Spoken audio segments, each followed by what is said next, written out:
Ready to unlock the secret to closing more deals and building stronger client relationships? This week, we're diving into the fascinating world of personal selling and exploring why understanding your client's communication style can make all the difference. Whether you're dealing with a data-loving analytical or a results-driven driver, this episode is packed with strategies to help you succeed.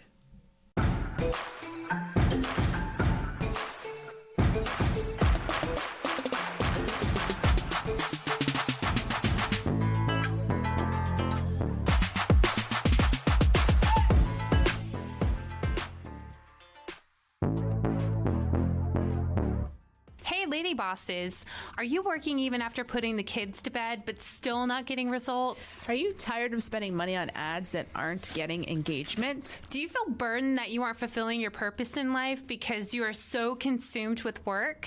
I'm your host, Brooke Boltz. I'm an attorney and founder of Boltz Legal. I started my business and in 1 year was bringing in 7 figures and am now bringing in multi-7 figures. And I'm your co-host, Rachel Boltz, owner of Boltz Media. I've helped many businesses build their online presence and increase their revenue through digital marketing. Want to hear how we did it? We are here to help you achieve your goals personally, professionally, and spiritually.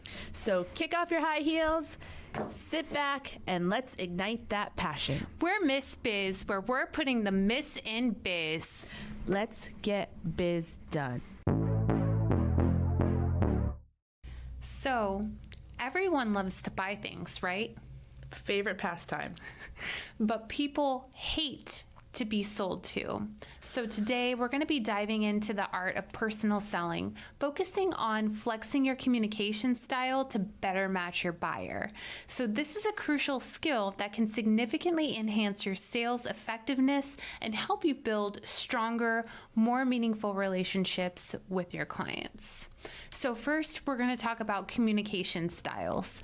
Every individual has a unique way of communicating, which is based on 2 key dimensions. The 2 key dimensions are assertiveness and responsiveness. Assertiveness refers to how forcefully a person expresses their opinions or desires. Responsiveness, on the other hand, relates to how emotionally expressive and relationship-oriented a person is. So, based on these dimensions, we can categorize communication styles in 4 types. Do you know what those 4 types are, Brooke? Yes. First is amiables. These are people who have low assertiveness, high responsiveness. They're friendly and value safety and security in decision making.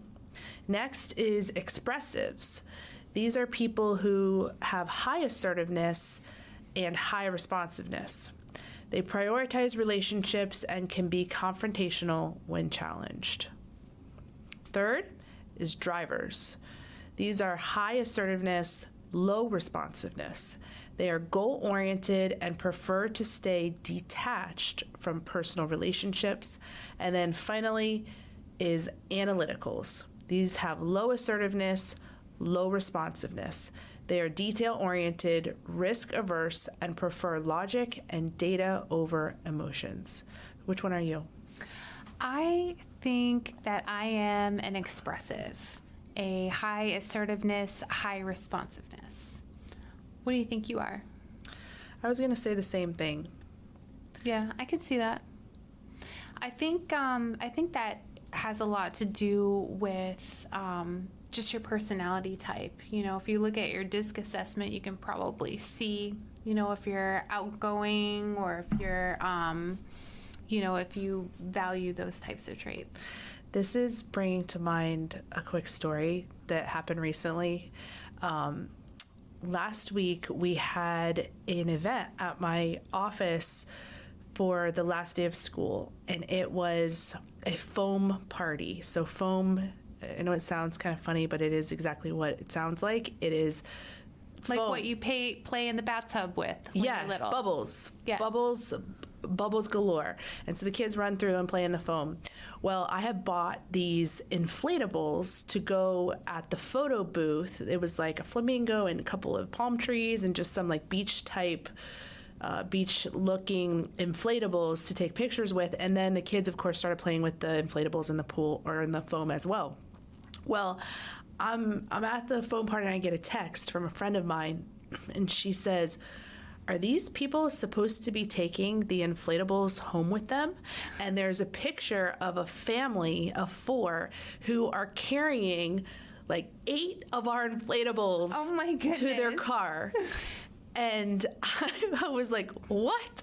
And I said, "No, they're not supposed to be taking them. Kids were playing with those." And she goes, "Do you want me to get them back? Do you want me to tell them?" And her sister, who was with her, was mortified and like, "No, don't say anything. Like, just let it go. They're $10 things. Like, just let it go." And my friend was like, "I'm getting those inflatables back." And so she went up to their car and knocked on their window and said, "Excuse me, those inflatables are for the kids to play with, and for the photo booth, you're not supposed to take those home. Can I have them back, please?" And she got them back. Oh, that's awesome. She saved the day because we were only maybe halfway through the foam party, and the kids really enjoyed playing with those, give them something else to do in the foam to play with the inflatables. So, do you love the Miss Biz podcast? Because we love you. Here's 3 things you can do to show your support. 1, write us a review. Apple or Spotify are the best platforms for reviews. 2, join us for our free Friday Zoom calls at 10 a.m. Eastern Standard Time. To RSVP, go to MissBiz.com homepage, scroll down to Miss Biz Connects, and click the link. 3, follow us on social media. Our handle is at Miss Biz Podcast. As always, thank you for your support.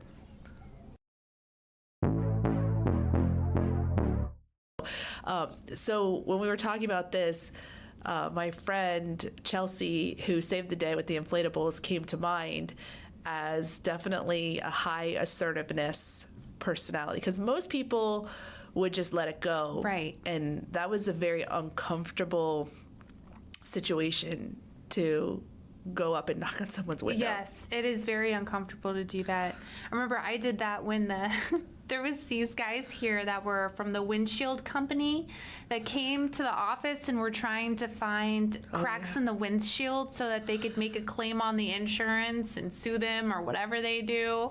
I was like, get out of here. Yeah. You know, the first time, this is a funny story, the first time I really appreciated and understood your assertiveness was at my bachelorette party.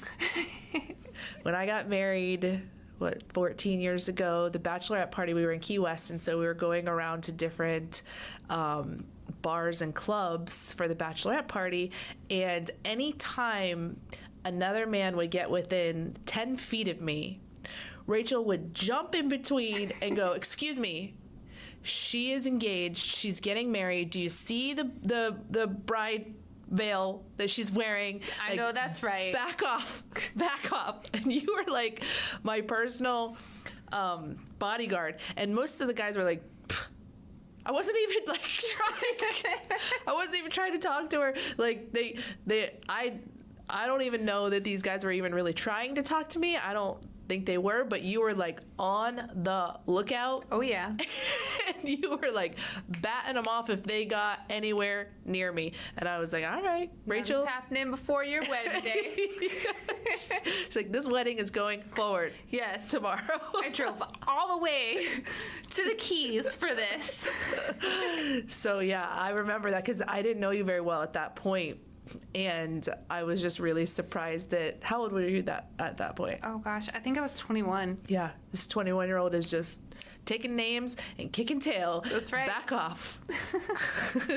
Gotta protect the pack, you know? You don't want to be whack. We will cut you some slack. We got you. You just want to make a big stack. Ballin'. Listen to our biz hack. As of February 2024, Apple started charging a 30% service fee when you boost a post on the Facebook iPhone app. This is a fee that's retained by Apple, not Facebook or Meta. So to avoid this service fee, you can boost your posts through the Meta Business Suite and avoid paying that 30% fee.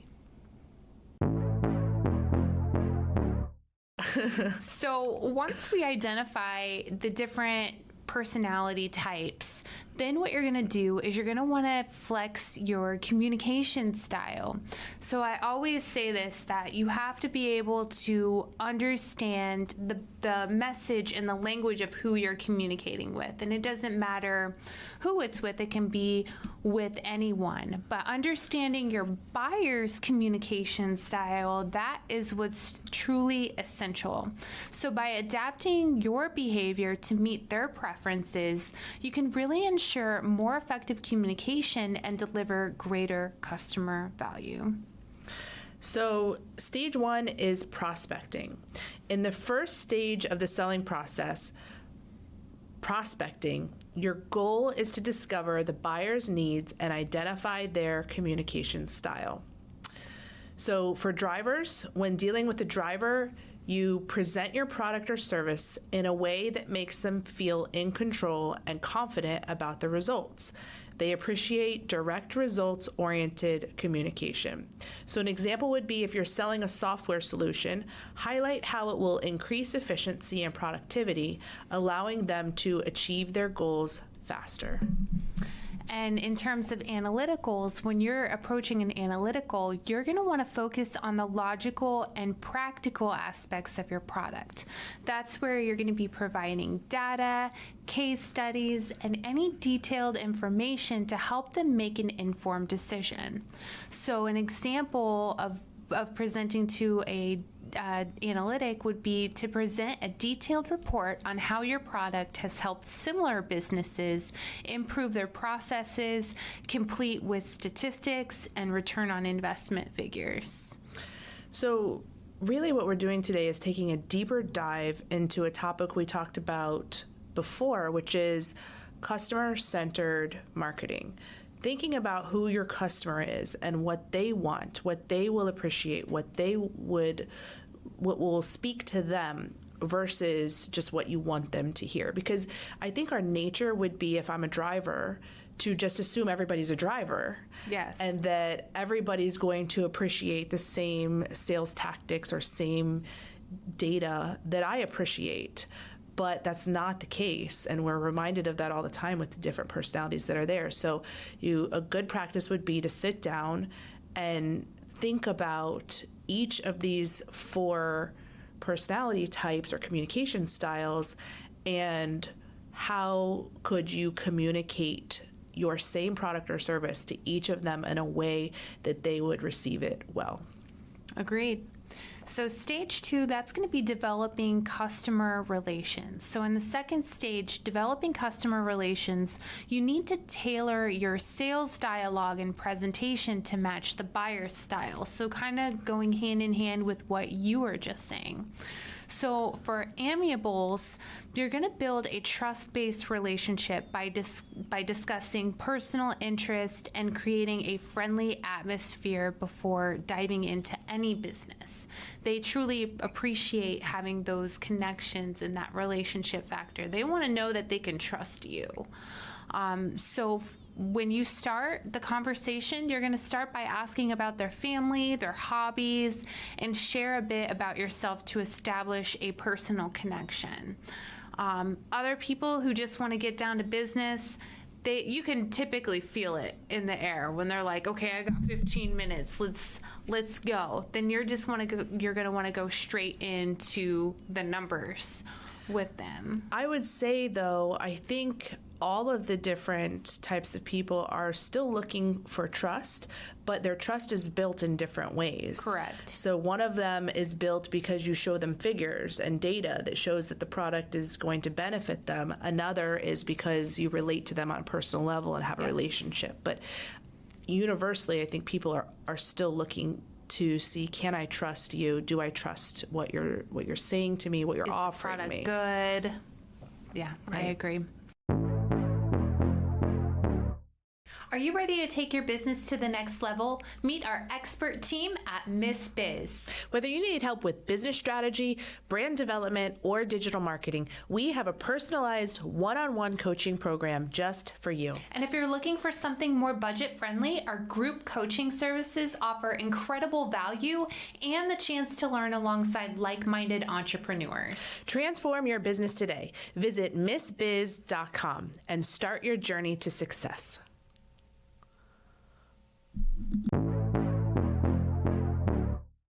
So for drivers, you're going to want to quickly establish rapport and focus on how your product will deliver results.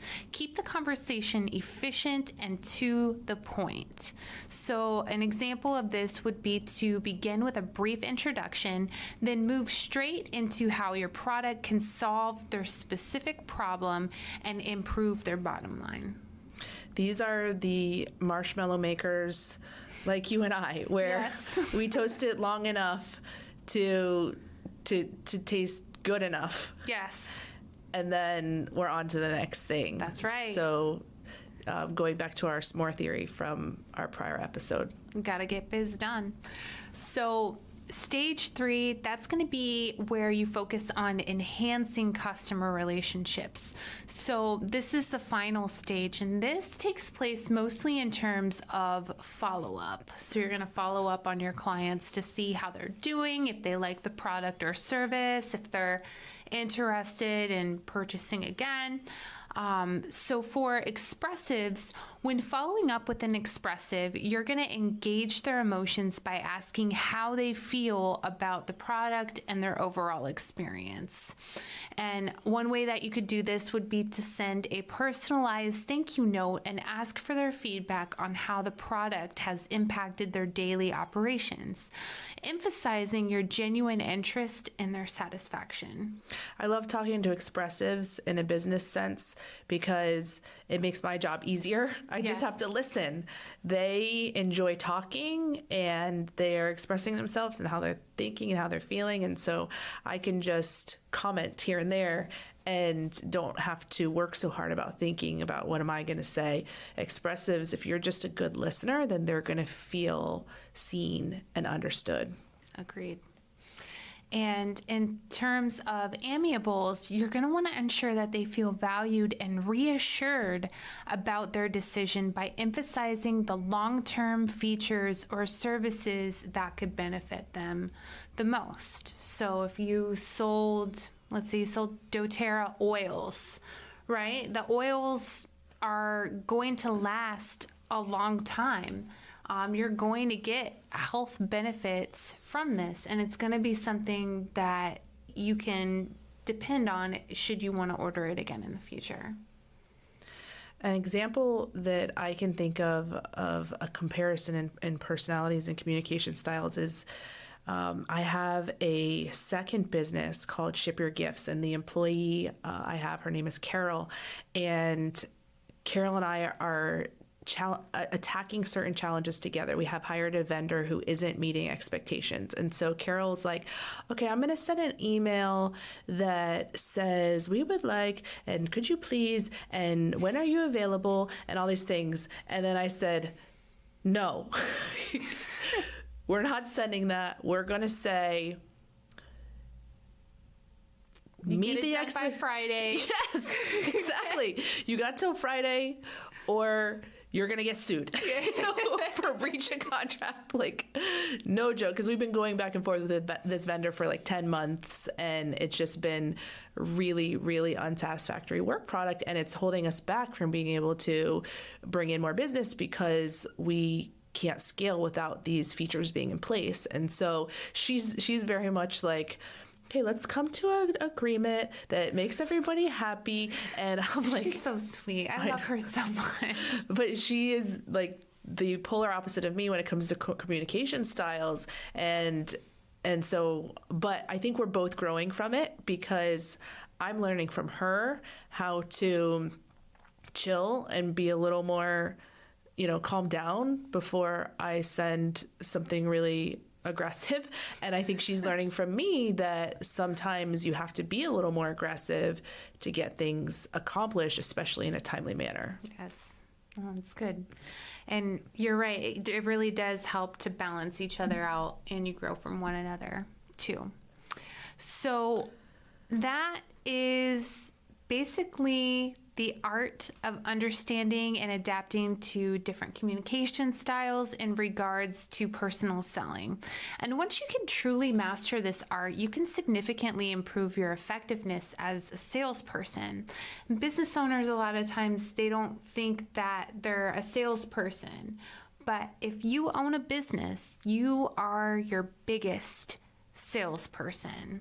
You may not be the one meeting with clients all the time, but you might be having to develop those relationships with vendors or with different moving parts for the business. So you really need to be able to understand how everyone communicates differently and adapt your style so that you can be most effective.